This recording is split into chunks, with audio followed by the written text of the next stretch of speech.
in 2 days from now, we will all be sitting in shul. And in the moments before we begin Ne'ilah, the rabbi is going to make a speech. He's going to try and inspire you. He's going to try to motivate you to have a very meaningful experience during that portion of the tefillah. And in 9 out of 10 speeches in my lifetime, I feel almost every single year, the rabbi always proclaims the same line right before the moment of Ne'ilah. And he says the following: the gates are closing. And I'm wondering if we can talk about what exactly does that mean. What does it mean when the rabbi gets up and he says the gates are closing? What does that mean? Anybody have a thought? Ezzy. That it's pretty much the last chance to pray on Yom Kippur for the entire year, and then you have to wait. And excellent. It's the last time to repent. Very good.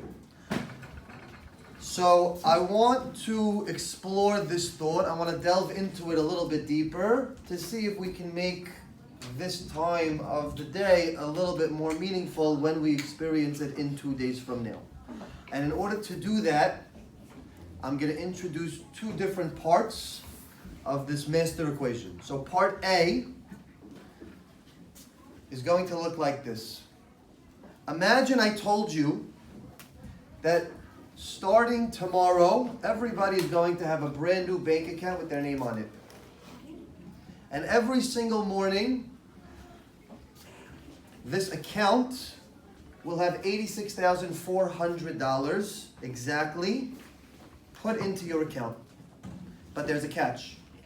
At the end of every day, come nightfall, the account erases, it goes to zero. You don't get to carry over any dollars.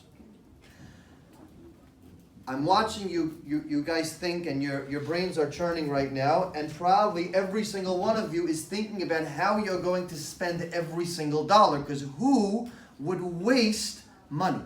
None of us would do such a thing. And so, boys, what if I told you that every single day you do have an account with $86,400 inside, but it wasn't dollars, it was seconds. Every single day, we have 86,400 seconds in which we get the opportunity to live. But I'm wondering who among us within this room actually uses every single second that they are given. Part B.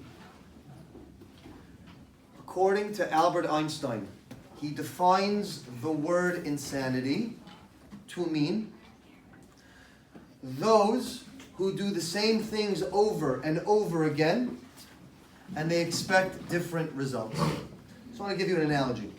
Okay? Imagine the 2 of us were going to bake a cake. And we mixed all of the ingredients, and we followed the recipe, and we put it in the oven, and it came out, and it tasted awful. It didn't rise as well as we wanted it to. It just didn't come out the way we thought it should have came out. What would you tell me, right?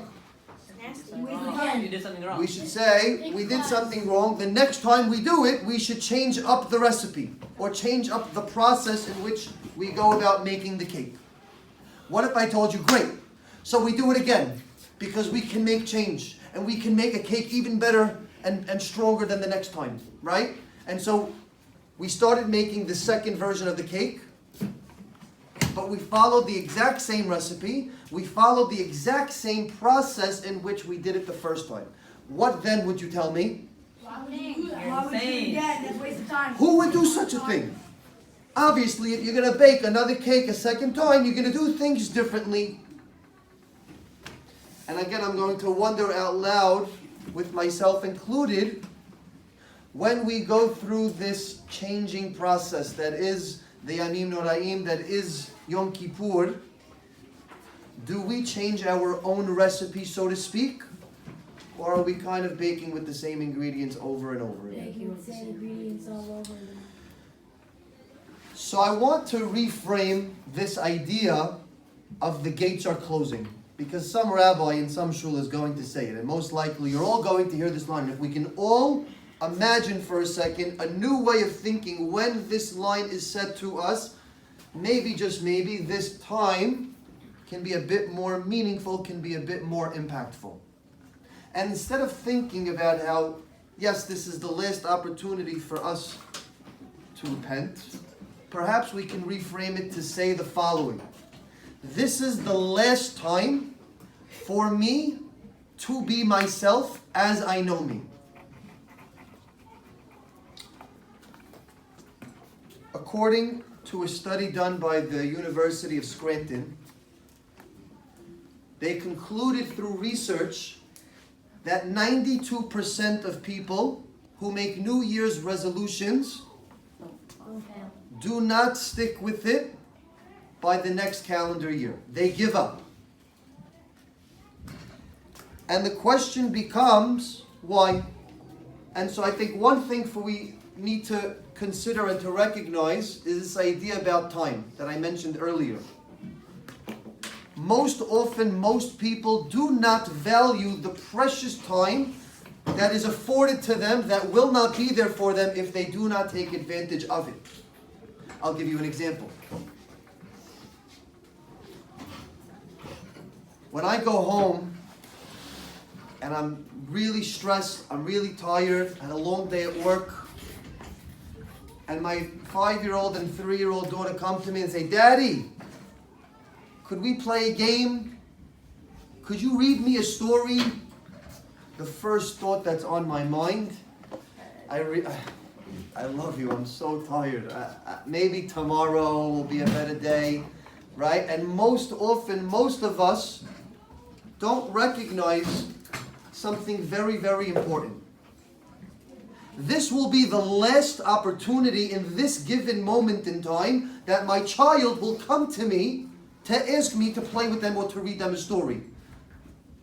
And the number of times that I have that remaining in my lifetime are very fleeting, very limited.